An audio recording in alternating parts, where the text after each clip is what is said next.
देशात आणि राज्यात आम्ही कितल्योश्योच योजना काडटा, आम्ही कितल्योश्योच स्किमी काडटा, बट त्यो खरेंच अंत्योदय तत्वाचेर शेवटच्या मनशा पर्यंत पावता काय कितें?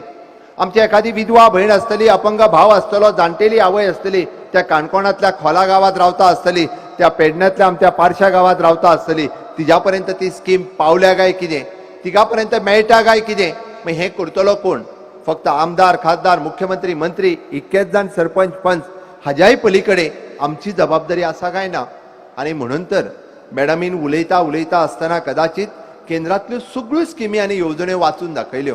तुमकां खबर ना, तिणी सांगता आसतना सांगलें तुम्ही 200-350 रुपया फक्त भरात आणि आपल्याक सेक्युअर्ड करून घेयात.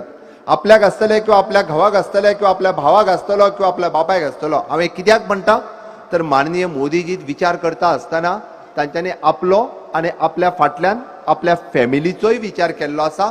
म्हणून तर तांच्यांनी प्रधानमंत्री विमा योजना आसतली, प्रधानमंत्री विमा सुरक्षा योजना आसतली, एक्सिडेंटल डेथ पॉलिसीच्या बद्दल उलयली आणि त्याच बरोबर तांच्यांनी विमा योजनेच्या बद्दल उलयली. हे कित्याक सांगलें?